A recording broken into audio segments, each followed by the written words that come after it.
Thank you for having me on this event and a great opportunity to present and share my views on learning. With the arrival of Web3, there has been a plethora of opportunities and options for us to learn and grow. And at this junction, I want to come in and share my thoughts around learning so that we all can understand that learning is the only key element that keeps us going and achieving the growth that we are looking for.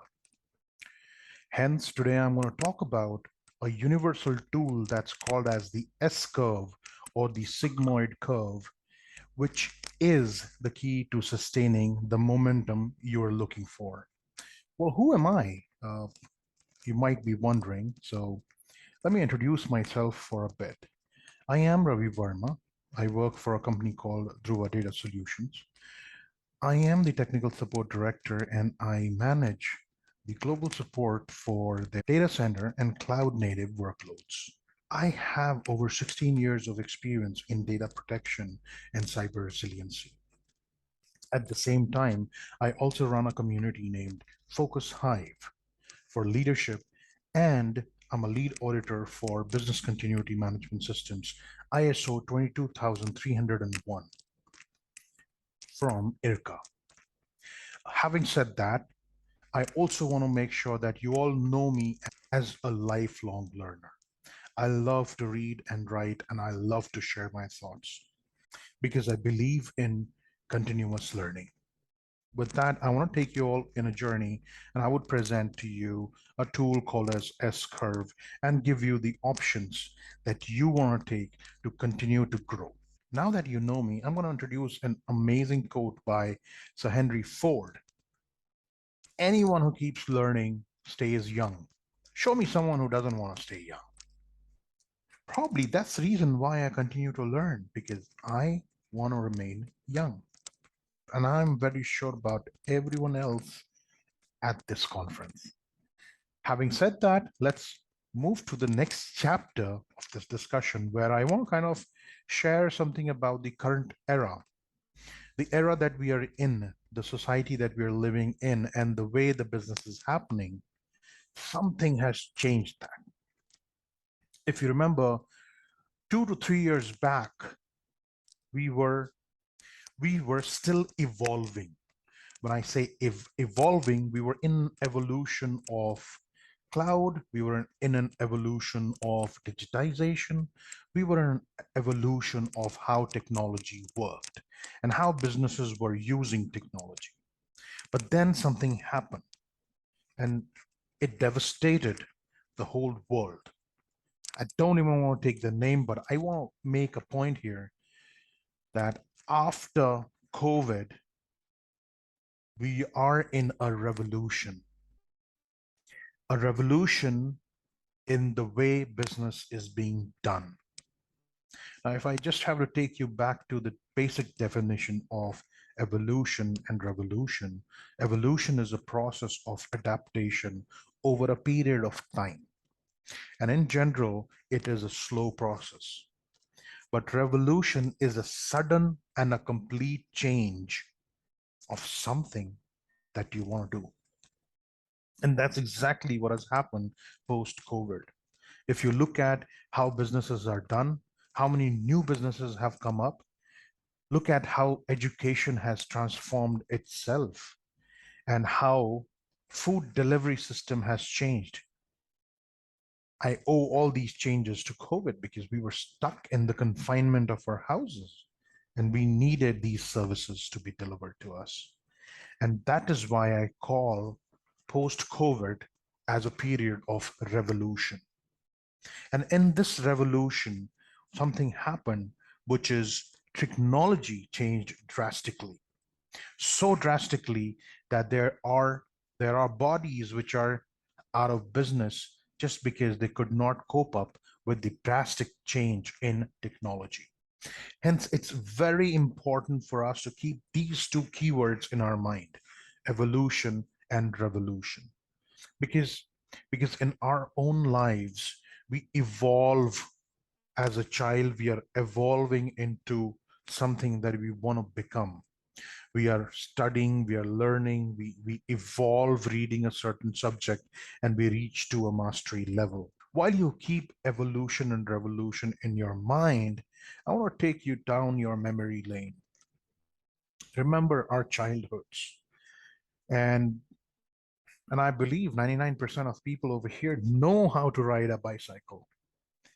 And as a child, when we were learning bicycle, just close your eyes and visualize how the situation was, what we were experiencing when we were trying to learn how to ride bicycle.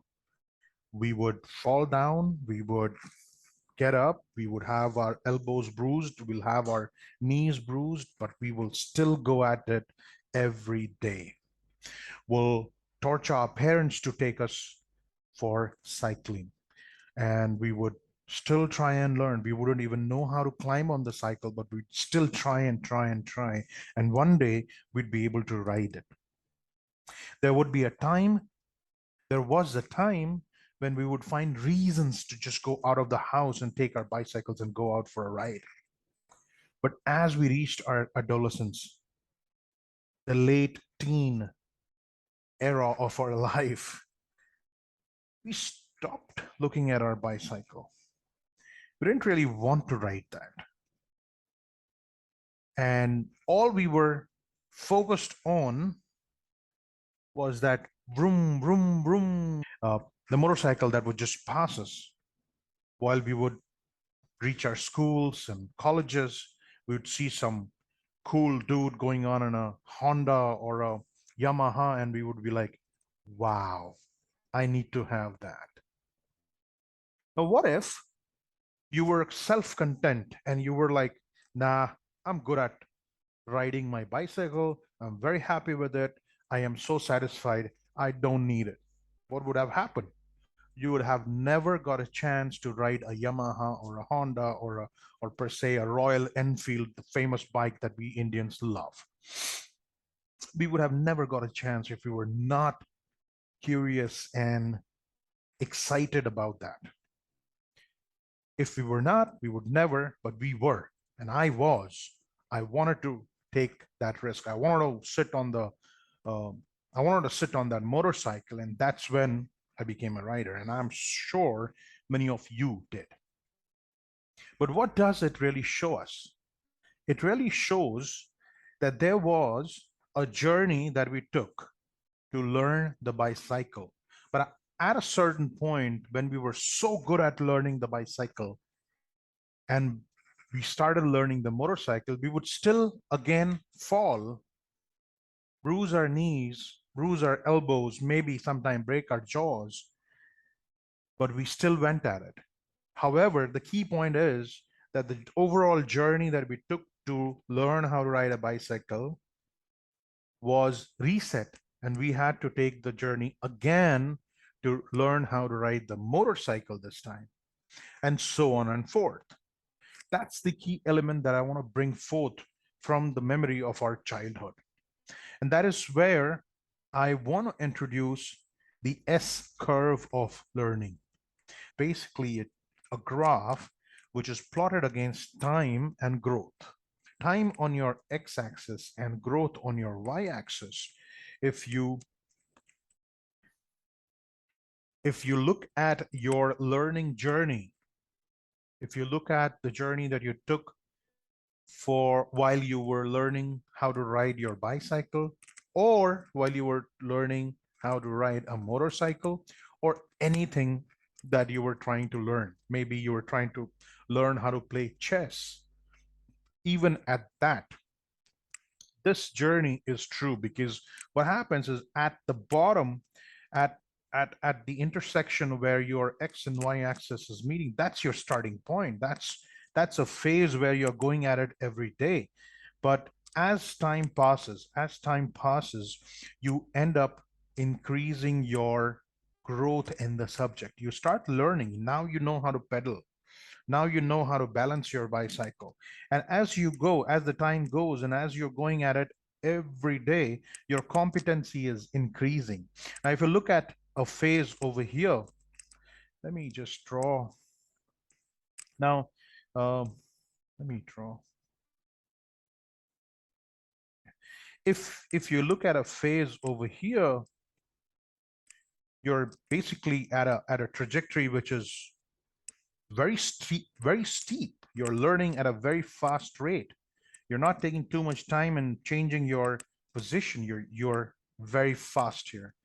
And if you look at a trajectory over here, again, the time taken is less versus the growth that you're achieving. This is called a phase of scaling. This is your hypergrowth. Now, this is the place where you know what you're trying to do. You've got the knowledge of the subject and you're enjoying it. And if you look at the phase over here, you would see that you're kind of maturing in your learning phase, which means you now know it end to end. You've reached a level of mastery, but that's where you're kind of flattening, right? This is where you're kind of flattening because now there's no scope of learning because you've learned it all. You know how to ride a bicycle, you know how to skid your bicycle, you know how to do a wheelie on your bicycle. That's it. That's it. That's about it. That's all you can do on a bicycle. Now, what after this? Either you stay as is, but as you all know, the universal truth, change is the only constant, and nothing can be always in a straight line. It will by default go down. There will be a certain point where your growth will decline, and that is why you need to start thinking about reinventing yourself. So at this phase, if I have to ask you, at this phase, you have basically three choices: whether you decline, you remain as is, which eventually it will decline, or you grow. Now, if I have to take you through the journey, this is where you're starting. This is your starting phase where you're putting effort, going at it day by day, and learning. And slowly and gradually, you're beginning to enjoy it, and you're beginning to become someone who knows the subject. This is the phase where you are scaling. You know the subject, you're going at it, you're learning it, and you're enjoying the learning phase, and your growth is hyperscaling. This is the phase where you've matured and you now know the subject end to end. But what next? That is where you have these three choices: whether you want to be as is or you want to evolve out of it, right? And if you ask me, that's the only choice you have, to evolve out. There's no choice that we could ever think of. Not there's only you could think of. You could think that you have three choices. You could think of you have three choices. Either you let things go down, or you maintain as is, or you scale. In my mind, you don't have so many choices. In my mind, you have only one choice. Nobody would want to decline. Nobody would want to remain as is. The only choice for you is to go up, is to scale again. That's the only choice. And what you got to do is to reinvent yourself. That is why this phase is called evolution. This is where you're evolving in a particular subject, in a particular uh, area, in a particular module. But this is when you have reached maturity, this is where you're bringing about a revolution in yourself.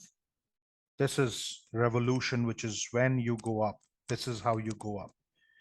And that's how you sustain your growth. Otherwise, if you don't want to sustain your growth, you would basically fall down.